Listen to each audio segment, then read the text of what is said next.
learned from coronavirus pandemic that all those economic production, economic profit, industrial output, industry, economy, all these things have been destroyed just instantly because of a single virus.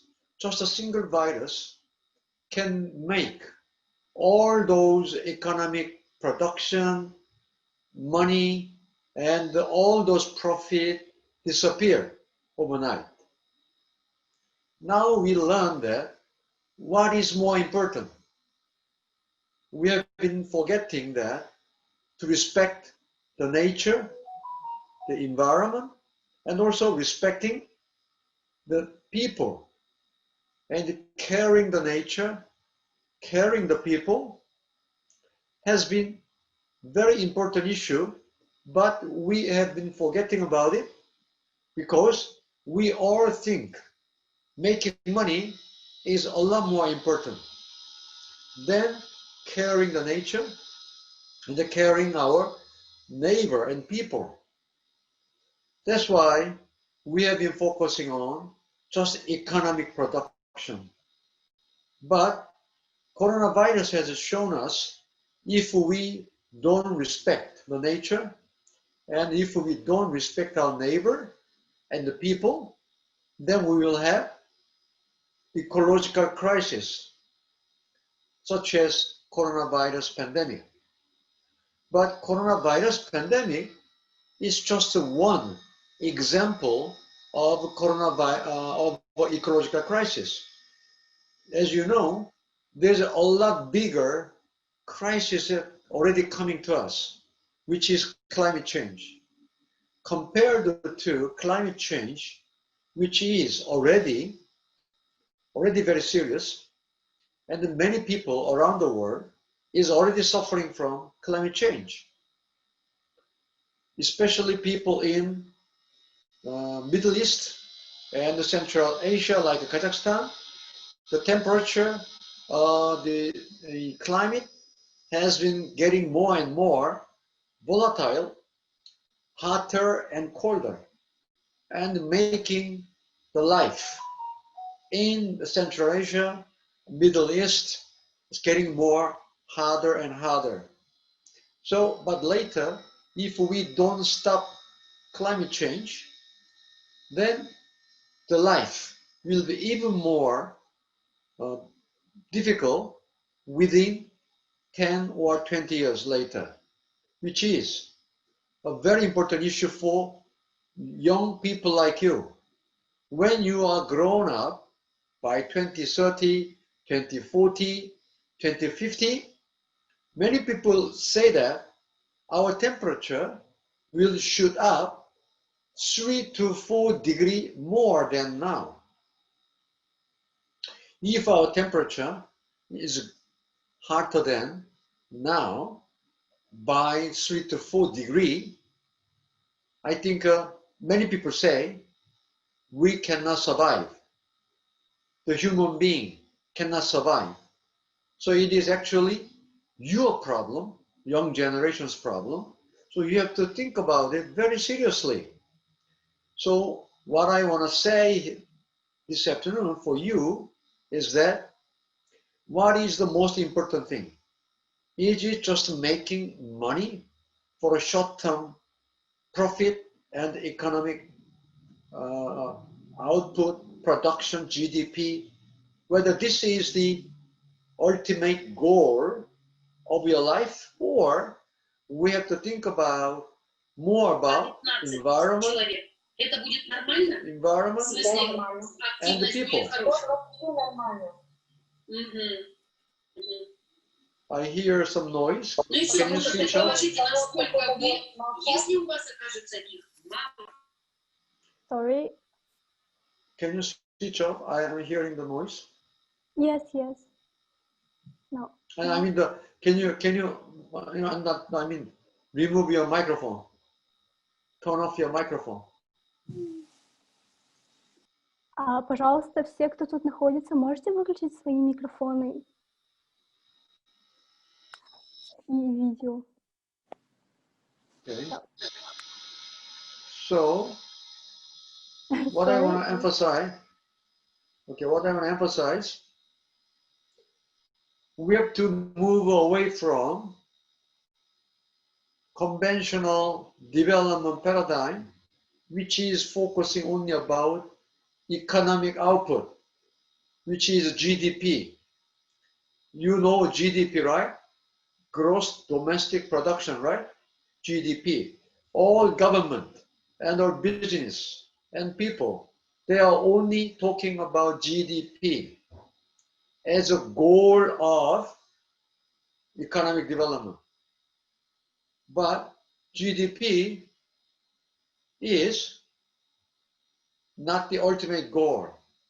We have to, especially you, have to understand that we have to focus on not just a short-term economic output, but we have to think about how to take care about our environment and our neighbor and people.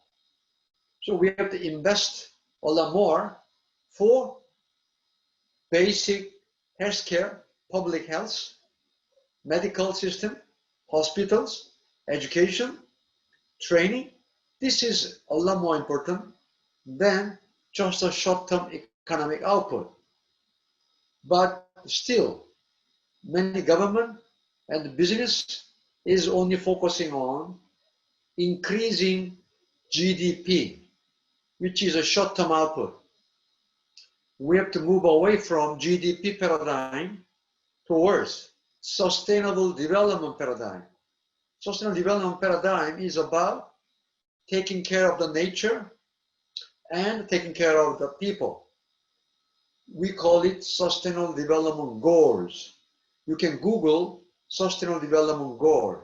There are 17 goals, and these 17 goals are the activities we have to pursue, not only just the economic production, but we have to invest for people and for the planet, which is environment and nature. So this is a very important point.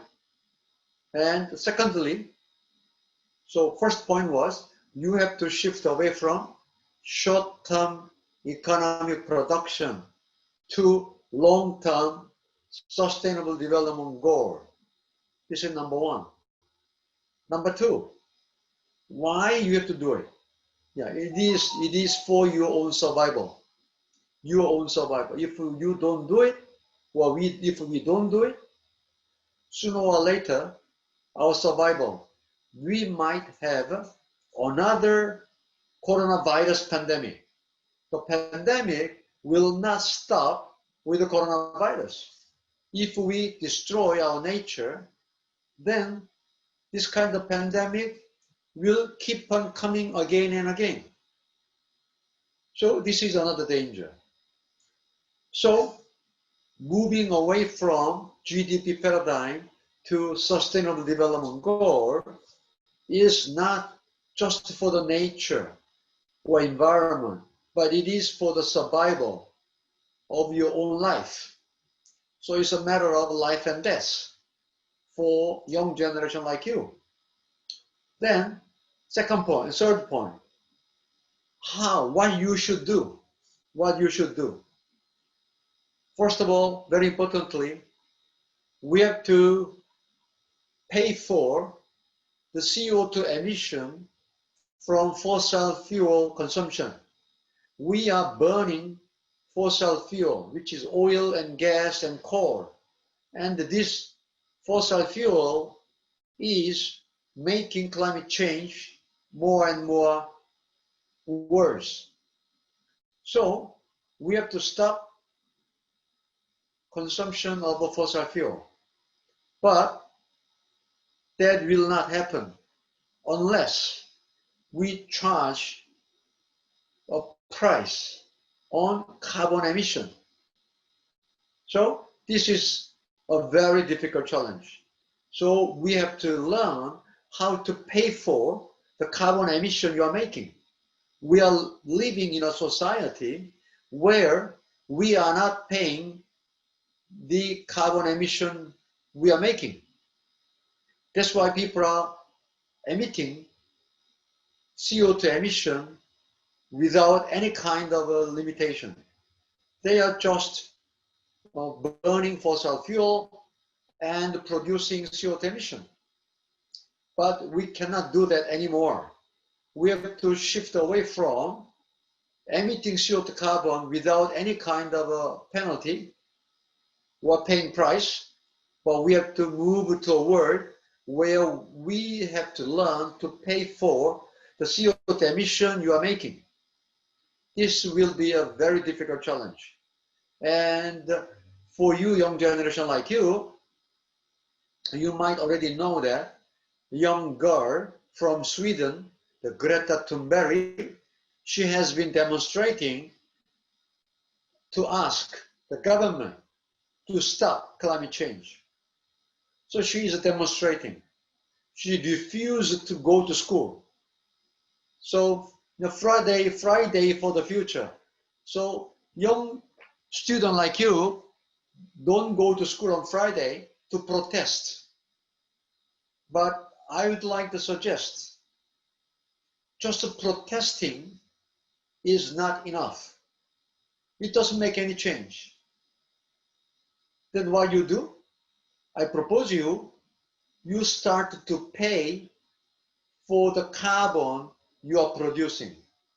You have to think about how much energy you are consuming and how much coal, oil, and gas you are using.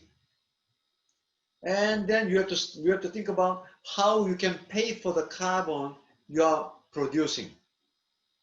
So we have to create a society where people start to pay the carbon you are producing. Otherwise, we cannot reduce CO2 emission and we cannot stop climate change. So instead of just protesting, you start to pay for the carbon you are producing.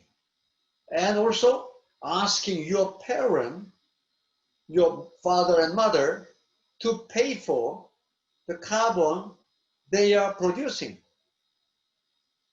So this is something, the concrete step you can make.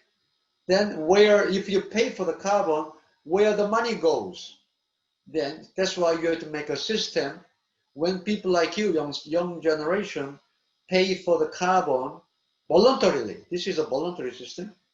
So if you pay for voluntary system for carbon payment, then this money has to be pooled, collected, and mobilized to be invested in clean energy and renewable energy.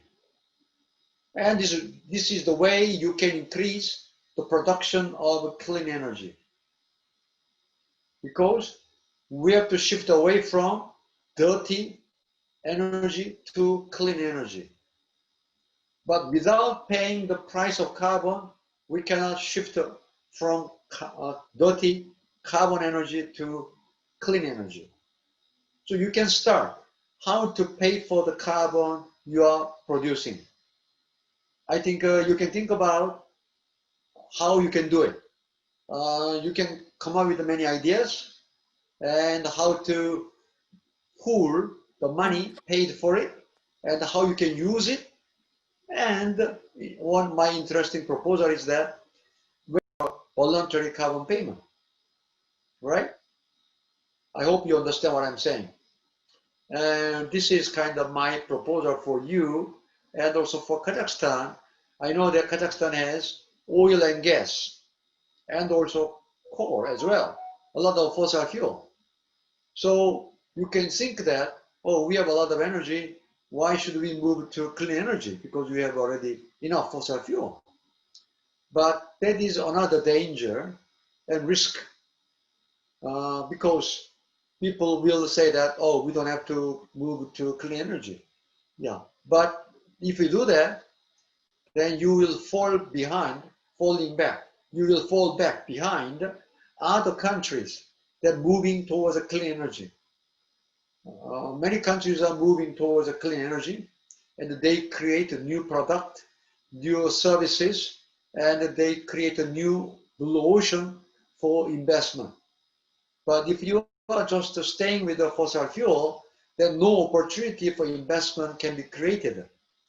So in order to create a new job, new blue ocean, new market, then you have to think about creating new blue ocean of clean energy. In order to do that, you can also think about big potential of Kazakhstan. Kazakhstan has a huge potential of producing solar and wind energy. They are very clean energy. And you can sell, export it to China and Korea. Korea, we don't have enough land, but you have a lot of large land spaces. So you can produce cheap, clean energy and export it to countries like Korea and China or Japan, where there's not enough land. So it's a win-win solution because Koreans can buy cheaper, clean energy from Kazakhstan. It will be a huge win-win solution for the countries in the region. So you have to think about how to exploit the potential of Kazakhstan of exporting clean energy to other countries like Korea. So I will stop here. This is some of my proposal for you. So if you have some questions, you can ask me. Okay, I will stop here. Thank you. Thank you very much. It was really inspiring and thought-provoking, especially the part when you mentioned coronavirus and responsible consumption. And what you can say about, I know that you mentioned the parts of wind and sun energy in Kazakhstan, but what do you think about the prospect? I mean, what's the ways that young generation can impact that development in the sphere of alternative energy sources? Sorry, now what are the resources? Oh, alternative energy sources like wind and sun. Yes, Kazakhstan has a huge potential. So what is your question? Question, how young generation can impact the development of alternative energy sources development? I see.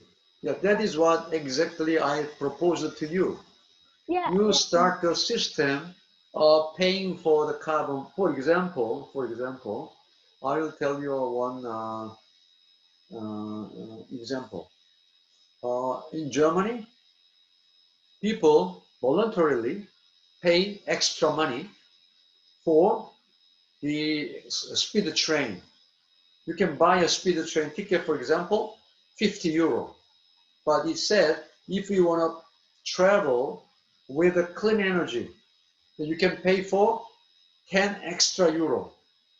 Some people pay for 10 extra euro. Then the company collecting this money and they buy clean energy. So this is one way of providing incentive for the clean energy investor. Because in Kazakhstan, the problem is people don't want to pay for higher price for clean energy. And that's why clean energy investor cannot make money and it's difficult to invest. So you can start a voluntary scheme for people who are interested. They say, for example, for your electricity bill, when you get electricity bill, if it is like a $50, then some people say, okay, I can pay 10 extra dollar or $5 more, up to you, voluntary. So that this money can be collected and that this money can be invested for clean energy. This can be done not only for electricity bill, for many things. For example, if you go to Starbucks and drink a coffee, Americano, latte and everything when you drink. You pay like how many thingy, but if it is like 1,000 thingy, maybe then you say, okay, I will pay 1,200 thingy voluntarily. Then 200 thingy can be collected and it can be invested for clean energy. So this is a kind of my idea, how you young people like you can actually take action to promote clean energy. Okay. Okay, thank you. Maybe we have also one question. Baglan, yes? Yes.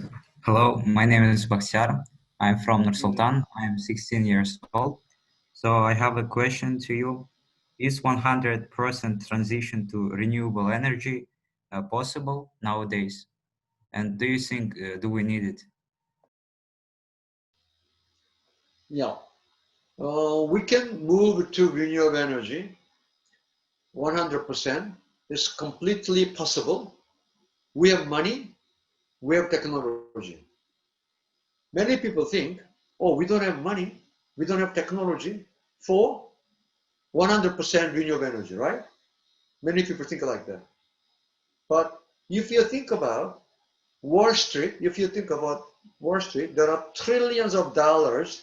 People are speculating for stock market. There are so much money there, and this money don't know where to go. They are looking for investment opportunities. It's very sad that while we are going to die from climate crisis, saying that we don't have money, right? But on the other hand, there are so much money, too much money at Wall Street, that they are only looking for speculation. Isn't it very interesting that, oh, we don't have money for renewable energy, but we have too much money for speculation. And sooner or later, we all die because of a climate crisis. How do you think? This is a very funny situation, right? So there's a money and technology. We have a wind turbine, we have a solar panel available. And as I told you, we can invest a lot of money in Kazakhstan, not only Kazakhstan, Mongolia, or Sahara Desert. There are so many wasteland. We can invest there for clean energy production. And we can send them those electricity, clean electricity, to Europe and to Japan, Korea, and we can buy it at a cheaper price. That's completely possible. The super grid, the technology, you can send the electricity 5,000 kilometers, 7,000 kilometers, you can send it. That's not a problem. We already have the technology. Everything is available. Only problem is our mindset and our greed. What I mean greed, our uh, just focus on short-term profit. People are only thinking about short-term profit. That's why they go to Wall Street to speculate, and they don't invest in long-term clean energy. So how can you do that? How can you change the situation? Very simple. If we introduce carbon tax, then clean energy will be more profitable and the fossil fuel energy will not be profitable. So if the clean energy becomes more profitable, then all the money in Wall Street will be invested in clean energy, right? Then you don't have to worry about, oh, we don't have enough money. We have more than enough money in the world. And there is a tragedy that we will die, not because of lack of money and lack of technology, but we will die because of our greed to make a short-term profit. It's very sad. Okay, I will stop. Okay, thank you. Maybe someone also wants to ask a question. Yes, we have a question. How to engage people into paying higher price for products? I think many people wouldn't agree with this. That's from Demira. That's why I'm telling you, you have to start the world where people have to accept. Not only accept, but also actually Greta Thunberg and the young people like you should talk to the people, older people. We have to start to pay for higher price for a clean energy. Otherwise, we will all die sooner or later. Because not because of we are getting old, but because of the climate crisis or another coronavirus pandemic. Then we will all die because of this crisis. So we have to learn to pay for higher price, right? That's what I'm saying. People don't agree. Okay, if you don't agree, okay, we all die from coronavirus pandemic or climate crisis. Yeah. So it's a matter of choice whether you're gonna die because of our greed or not agreeing to pay for higher price for our carbon and clean energy, or we pay for it and we can even create a new blue ocean of new market. And for you, what is more important? My point is that if you started to pay for higher price for clean energy, then there will be more investment for clean energy industry. This clean energy industry will give you more job. You need a job, right? Fossil fuel energy will not give you new job. And that job will not be very interesting for you. It's a very dirty job. But clean energy industry will create more jobs for you. So if you pay more price for clean energy, it is not just a penalty, but it is an investment for your new job and the new economic growth and the new business opportunity. Okay, any other question? Okay, if someone wants to ask,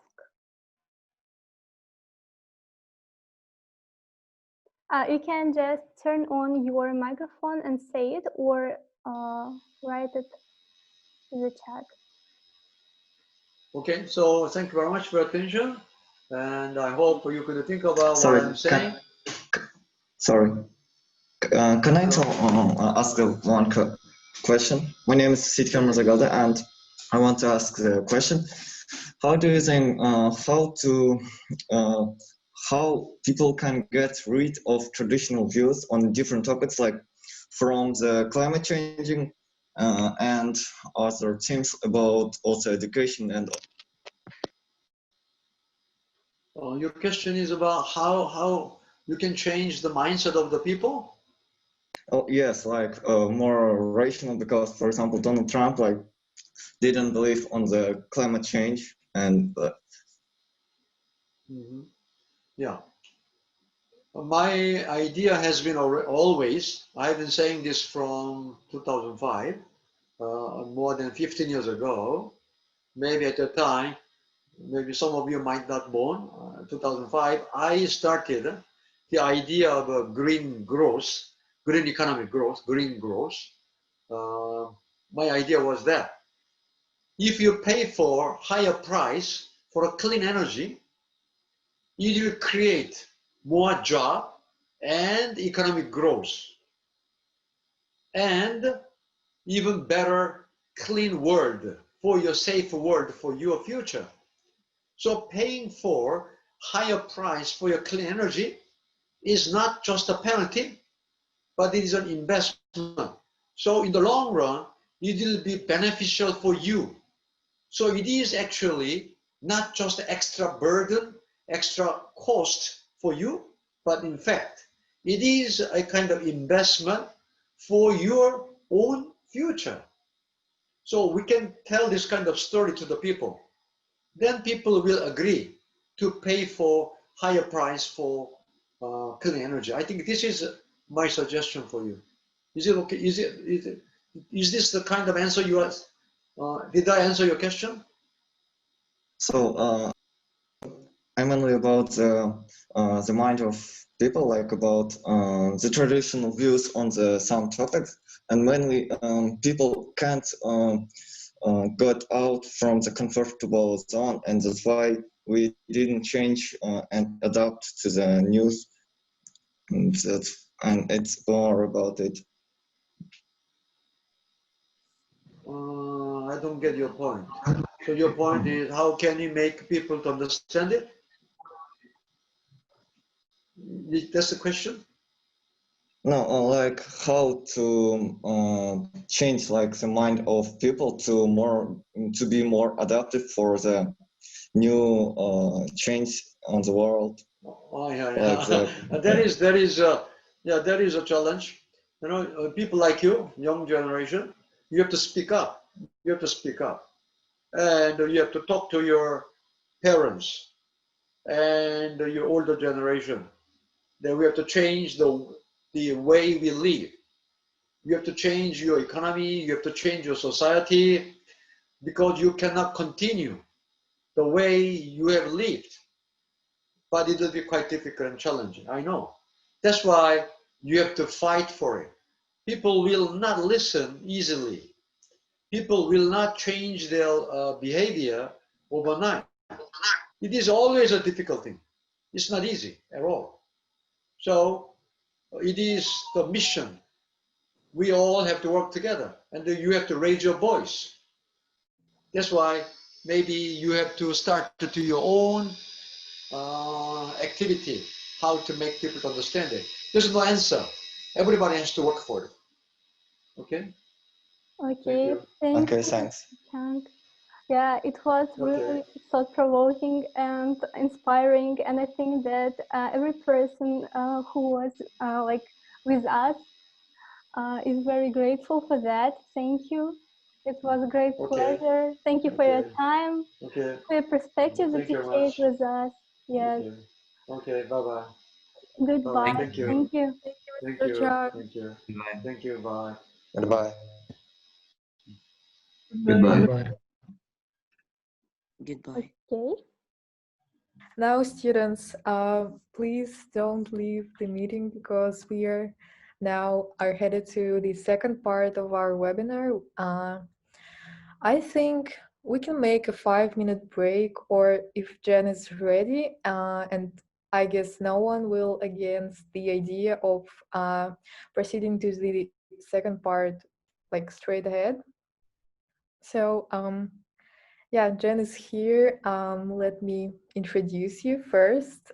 First of all, thank you for agreeing to speak on our webinar in the frames of Youth Peace Week 2020 Kazakhstan.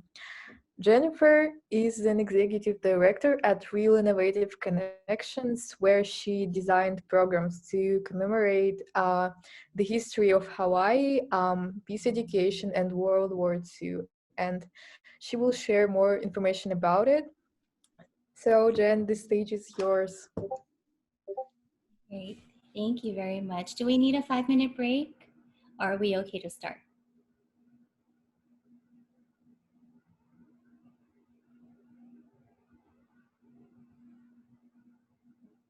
Nuria, would you like me to just start, or is it a 5-minute break?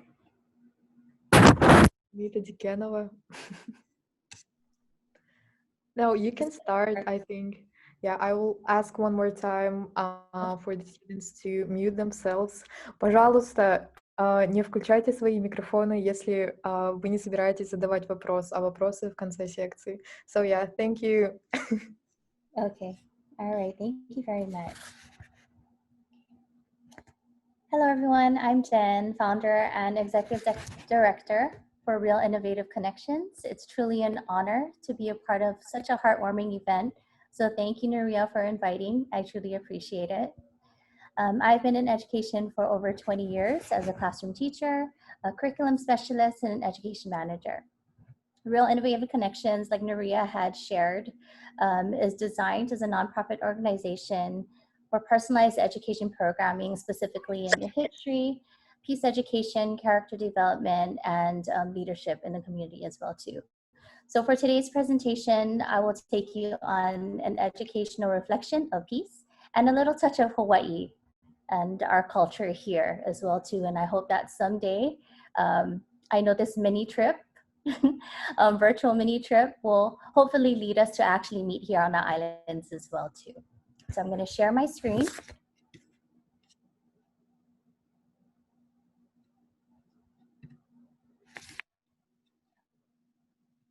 If you can give me the rights to share the screen, that would be great. Yeah, sure. 1 second.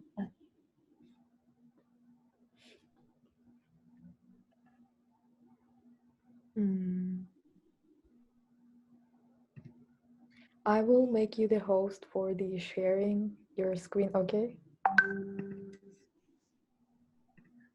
Oh, yeah. All right. Thank you.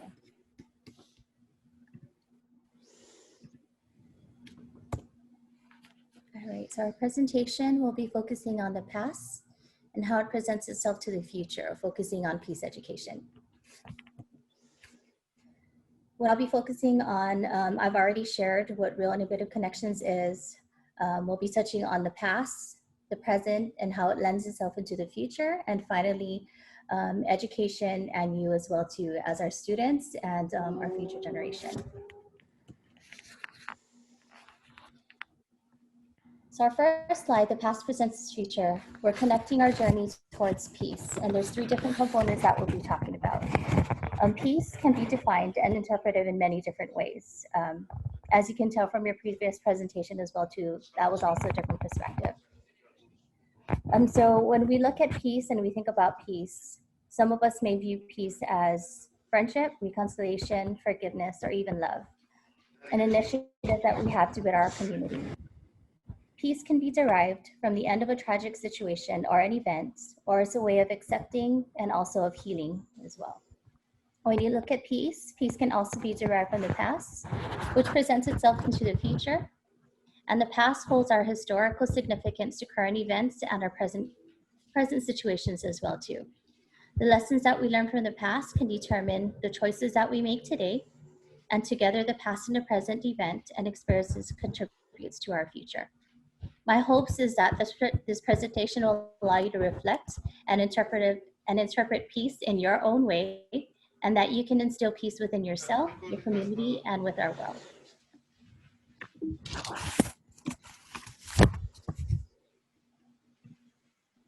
The past is your lesson. So oftentimes when we think about the past, we think about education, the history that you're learning within your classrooms, and also the content and education that identifies the events in the past. Most of our history lessons are focused on the cause and effects of controversial topics or tragic events. And we're also taught about tribulations and accomplishments that happen throughout the world and humanities and how we've endured these events.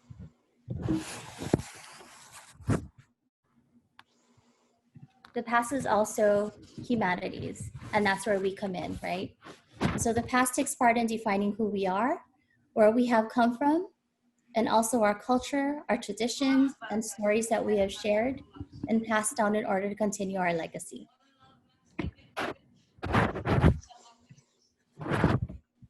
The past is also our life lessons. The past is a lesson.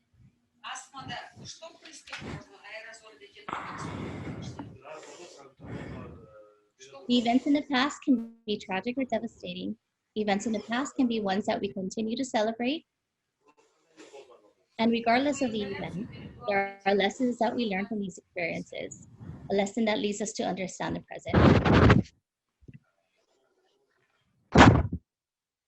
I've lived in Hawaii all my life, and one of our historical and pivotal events in Hawaii was the attack on Pearl Harbor. And many of you have also learned about different parts of our history, and specifically the attack on Pearl Harbor as well too. I was fortunate enough to have taken part in building and designing the education department for Pearl Harbor National Memorial, which is the home of the USS Arizona Memorial. I've designed curriculum for students in pre-K to high school and college level as well too. Going into this position, one of my questions was, How am I going to design a relevant education program for one of the most tragic events in history? Relevancy in education led to the understanding and increases the value of what we're actually learning. The answer for me was to create a balance and increase the values between historical content, interpretation, and our values. To understand the concept of history lends itself to developing our own interpretation and further enhances our values as well. And so I want to share a story about one of our eyewitness civilian. He was the very first eyewitness civilian that I met in accepting this position. Jimmy Lee was an 11-year-old boy who sat on the railroad tracks and witnessed the attack on Pearl Harbor. What he thought was an actual drill or a movie that was occurring was actually December 7, 1941, an event that actually led us to World War II. Jimmy recalled hearing the news of the attack and was forced to run up the mountains with his family to go into hiding. With the attack on Pearl Harbor, Hawaii was ruled under martial law for several years. The tragic day continued as he discovered his childhood friend was taken from their home because of the ethnicity. Jimmy spent over 70 years looking for his friend, and through friends, newspaper ads, and radio broadcasts, he was able to reunite not with his friend physically, but his son. His search ended when the son of his best friend, who he searched for over 70 years, heard his story over the radio and led him to a memorial where he was reunited. Sadly, his friend had passed away, but he was able to close that chapter in his life too. So if you take a look at the picture, we see Jimmy here with his book and his story of what he's endured, what he's experienced as a child. And his legacy lived on as he shared his experiences and his hope for peace, friendship, and love with our school groups who visited Pearl Harbor National Memorial, and also the schools that he visited as well too.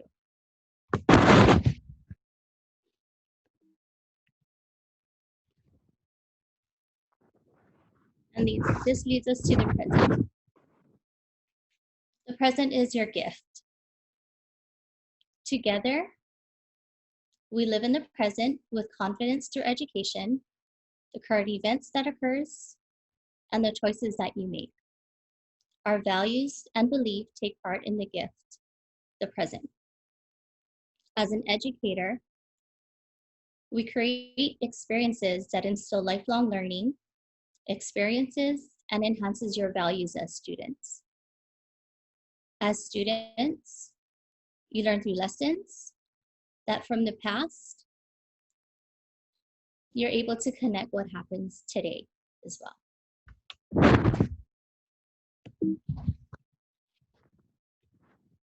So together, we instill that confidence. As your educators, we create those experiences for you, and it is up to you to connect and learn from these lessons that we've experienced in the past. Again, a little bit about Hawaii and our history as well too. This is Dorinda Nicholson, another eyewitness civilian to the attack on Pearl Harbor. Dorinda Nicholson was a 6-year-old girl who clung to her dad on the day of the attack. She recalls looking at the abundance of light in the sky, the sounds of explosion, the feeling of confusion, not knowing what exactly was happening. Today, she is an award-winning author of The Pearl Harbor Child and The Pearl Harbor Warriors. The Pearl Harbor Warriors is a story of two men, one who was a Japanese pilot and another who was an American bugler. These two men who carried hate, tragedy, and the feeling of loss and separation reunited after 50 years of holding that burden. A simple gesture on the day that they met was witnessed through a hug. No words were exchanged, just a simple gesture, a hug. And that hug signified forgiveness, reconciliation, and led to a lifelong friendship between two people.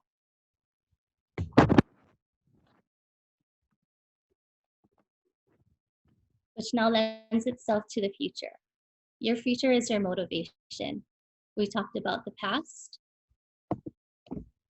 and how the past are events that we learned in education, in history, and how it lends itself to our being as well too. And it provides us life lessons that we connect to the present. The present, again, is your gift and what you can provide and connect. We are your educators. You are educators as well too. That helps to instill these values. And you, as our youth, our students, are providing for our future as well. The future is up to you. The future is your motivation.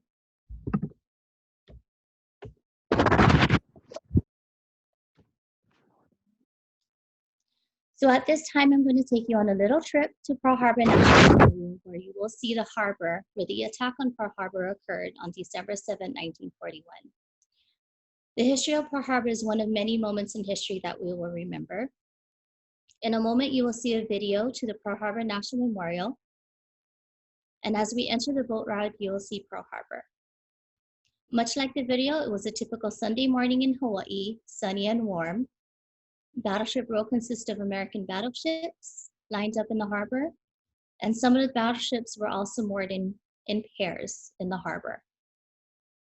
You will see the white mooring quays in the harbor today, and the Arizona Memorial stands as a symbol to honor the men who sacrificed their lives on December 7, 1941. It is our symbol of opportunities, the challenges that we endured, and our nations coming together over time. As we enter the harbor, you will also hear a few clips, one of Jimmy Lee speaking to the students about forgiveness, two of our middle school students, and a high school students who will share their perspectives of peace as it relates to history, the present, and their hopes for the future.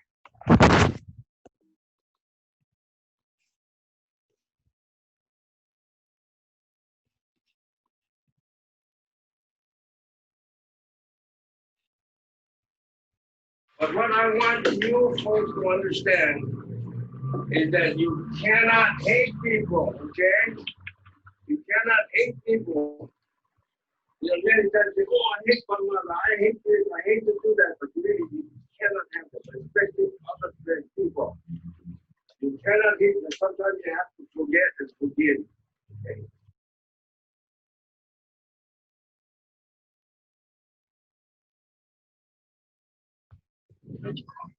Today, we remember and honor the history of Pearl Harbor and the stories told by those who were a part of this day. When we understand history, we can learn to forgive and bring peace to our world. Thank you. Today, the United States and Japan's relationship is moving towards peace and friendship. We should all be loving and forgiving towards each other, and we should all remember that equality still stands.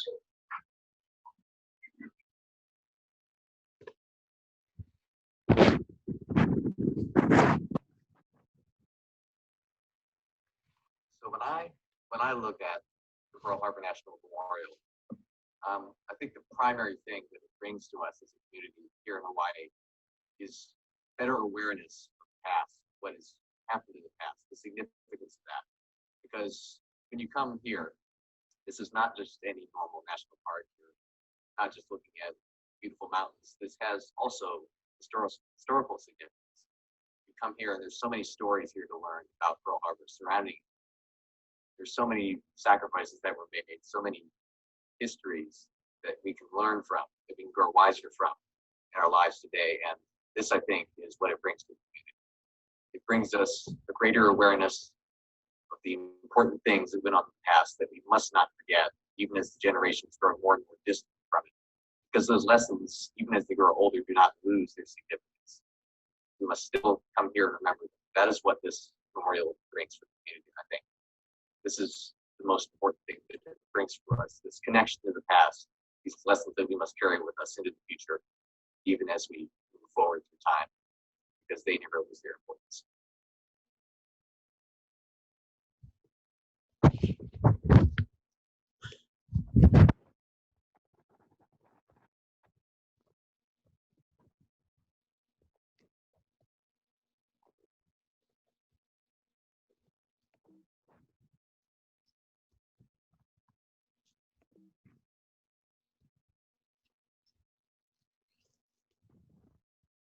And finally, I'd like to share one of the legends that we use to instill peace and to share the symbolism of peace within our students here in Hawaii.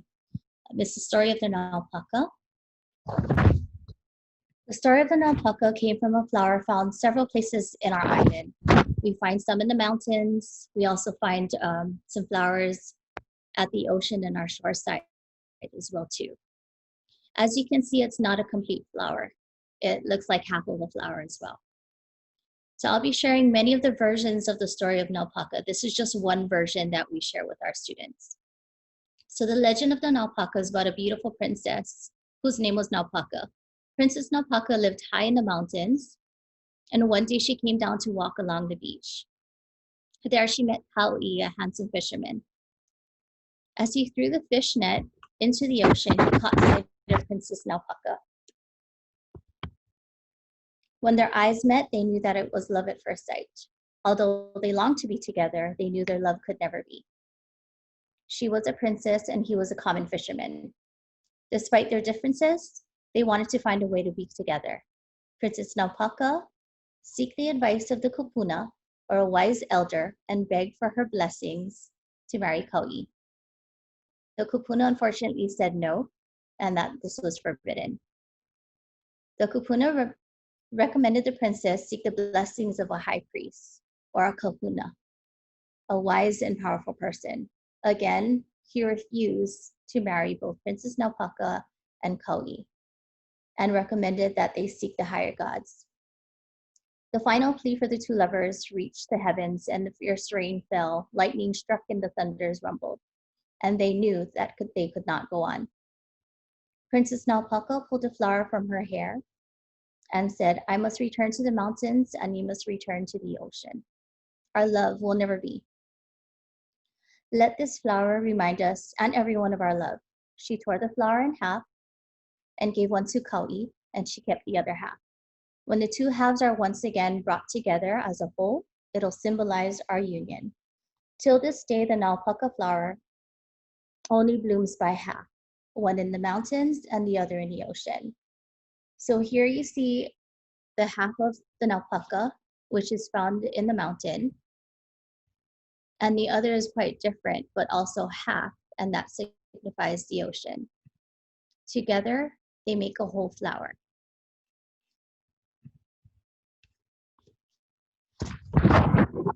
The past, present, and the future. So when we share the story of naupaka, we are reminded of our continued journey towards peace. And many will go to great lengths to stand for their values, like Princess Naupaka and Kau'i. We all have personal perspectives that makes us unique and valuable, and it is our values and perspectives that motivates us to educate others about peace.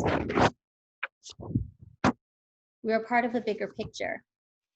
Although there may be challenges that we encounter in this journey towards peace, challenges of acceptance of others, the storms of our life, the divisions among groups, countries, and nations, the values that we still within ourselves, our community, and the world connects our past, present, and our future. The lessons of the past continues to create lessons to understand the present, and the future again is yours. The future is your motivation, and we take part in reuniting the separation challenges that continues to exist. Your influences in this shared journey of peace will bring us towards reconciliation, forgiveness, and hope. Like the naupaka, together we can be a beautiful, beautiful flower reunited as one. And now I turn it to you, our students, and our future. I would like to challenge you to share your peace initiatives, either through a project that you're currently doing or you're working on, or a reflection of the presentation that you hear today. I'd like to also challenge you to participate in our online community learning, which will be upcoming in our website. And another challenge as well too is to participate and present as our future on our Virtually Real series, where you can share your peace initiatives, your peace perspectives, and what you intend on doing to contribute to our journey of peace. Thank you. Thank you, Jen. Now, please, can you return the host rights to me so I can add other participants that are in the waiting room so they maybe ask you some questions? Sure. And right now, all of our participants are students. You are welcome to ask questions. You either can unmute yourself to say it out loud or just write it in the chat box.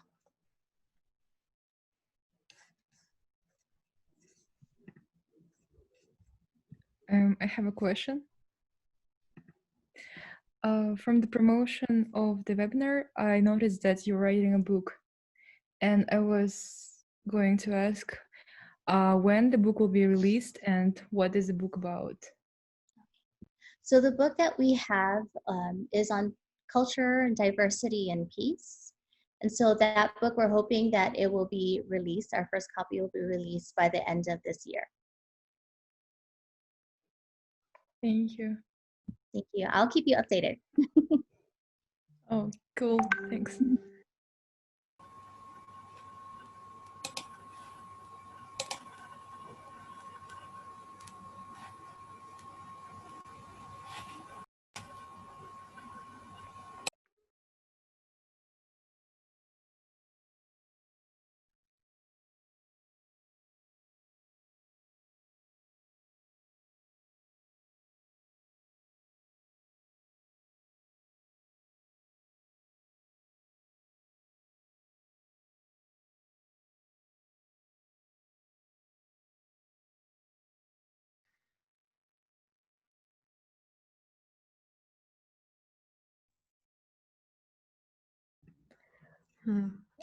Let's wait a little longer if there are other students that want to ask you some questions.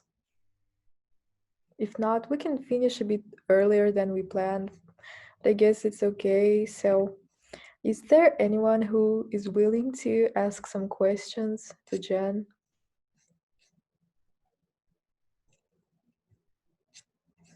Sorry, Jen, I know that you have a lot of projects that are dedicated to peace building and international security that are especially for adolescents from all over the world. So maybe you can name some of them. Because I know that a lot of people there want to be part of such a global community and be an active member.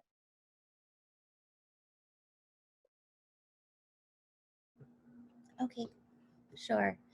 One of the first events that we did as an organization was to connect with Nagasaki, Japan.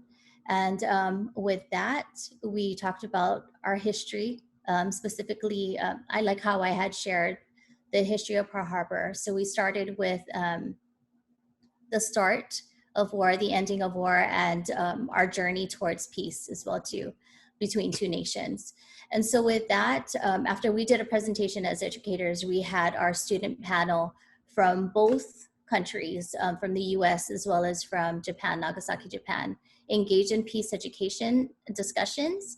And so with that, they came to realize that although they're different as far as their perspectives coming into the webinar and our workshop, they realized that they did have a lot of similarities. And so with that, they wanted to continue and engage with those that are outside of their culture as well too. And so what we're trying to do is connect with students such as yourselves and educators and really instill that peace education, and that although we have different perspectives, we all have similarities as well too. We've all endured the past and our history, the education as well, and that we have that need and that or we want to work towards that peace education regardless of what that perspective is. So we all have different perspectives. It's just nice to hear the perspectives of the students as well too in various cultures and really coming together as one to really understand what you're contributing as yourselves as well to as students, and what you intend to contribute to this journey together. Okay, thank you very much. Sorry, there's another question in the chat box from Karina. How can students from Kazakhstan join to online community learning, and what is this program about? So we're currently building out our online community learning, and that will allow you to engage in conversation through membership. And so we're currently building that out. So if you're able to enroll and to sign up as a member, we also have other students that will be engaging in peace discussions or various topics that we have posted on our website. So I can also let Nuria know when that will be completed and that would be built out. And that would be great if you could all join us and just engage in conversation. And that also brings not just the current events, but also lifelong learning for yourselves and for us as educators to just see your perspective and you know, what you intend to do and contribute as well too. So yeah, I guess I will wait for Jen to send me some following information about the online community learning, and then I will just post it on our Instagram, NAS UNESCO Club, so others can join if they want to. Yeah, so I think we can end this session now if there are no other questions. Thank you, Jen, for this amazing presentation. I really enjoyed the lesson you wanted to give to us today as an educator. I enjoyed the story of Nawaka, I believe, because it is actually kind of like to Kazakhstani story of our princess. So I may share more information about it with you via email. And also I enjoyed the way your presentation was structured, like the cycling structure of the essay, the way you gave us the lesson of learning the past to realize that the present is our gift and the future is our motivation. I guess our students learned a lot from it, and thank you one more time for agreeing to become a part of our Youth Peace Week Kazakhstan this year. I really appreciate it. So thank you one more time, and I think we can end this session now. Thank you for the invitation. I appreciate it. Thank you very much. Thank you. If there are other students that want to ask Jen questions and didn't have a chance to, then you can write them down via personal messages to me, and I will redirect them to Jen. This way we can ensure the conversation. So thank you one more time. Thank you, the attendees of this webinar, for engaging with our Youth Peace Week. And also, yeah, just thank you, everyone. Yeah, I will end the session right now. Goodbye. Goodbye.